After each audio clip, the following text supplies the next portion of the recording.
While we felt like it was interesting information to share, we by no means encourage every dirt bike owner out there to modify their bike in order to make it trick friendly.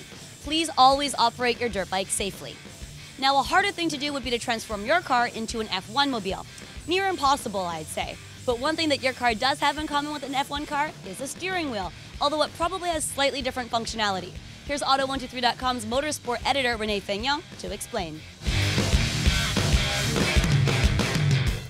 Now this is kind of fun. It actually looks a little bit like it could be a video game controller, even though I know it's not, because Rene, I just watched you pull it right out of this F1 car. What is the technology that goes into a steering wheel? Well, first of all, the drivers use it to change everything that can be adjusted onto the race cars. He's got the display here, the revs, the temperature, the pressure, everything. So there's nothing, no dashboard in the car. Everything is here. Then you've got the different buttons. They are color-coded. Yeah, they look like Skittles. So they are color-coded so that at 300 kilometers an hour they are much easier to find, and if the team calls the driver, put red on too, they know exactly what to do. So this is the radio button, the rev limiter to pass another car, the kill switch to kill the engine, the speed limiter in the pit lane, put the gearbox in neutral, and the display, if the driver wants to see lap times or pressure or whatever, he can change it with this orange button. These two are to adjust the differential, so the way that the differential works entering the corner and exiting the corner.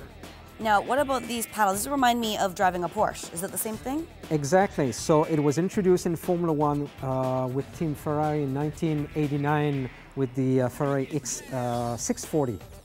And changing the gear up, the driver simply pull on the right-hand side, and to change down, to pull on the left-hand side. So first, second, third, fourth, the gearbox does it automatically. What about the lower paddles? This is to activate the clutch, basically. And this is only used at standstill. So for example, in the garage, clutch in, first gear, they let go the clutch, and the bite point can be adjusted. It is fully electronic.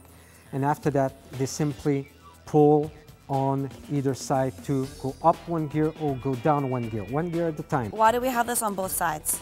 Or simply because in some of the garages, to go outside onto the racing track, drivers have to turn right or turn left, so it's simply to get a better grip. This is actually quite light. Obviously it's made out of all carbon fiber, but with all the technology and with how integral this is in racing, what would you estimate the cost is?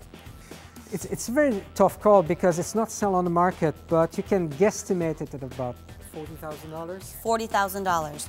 Whew, let's kill that.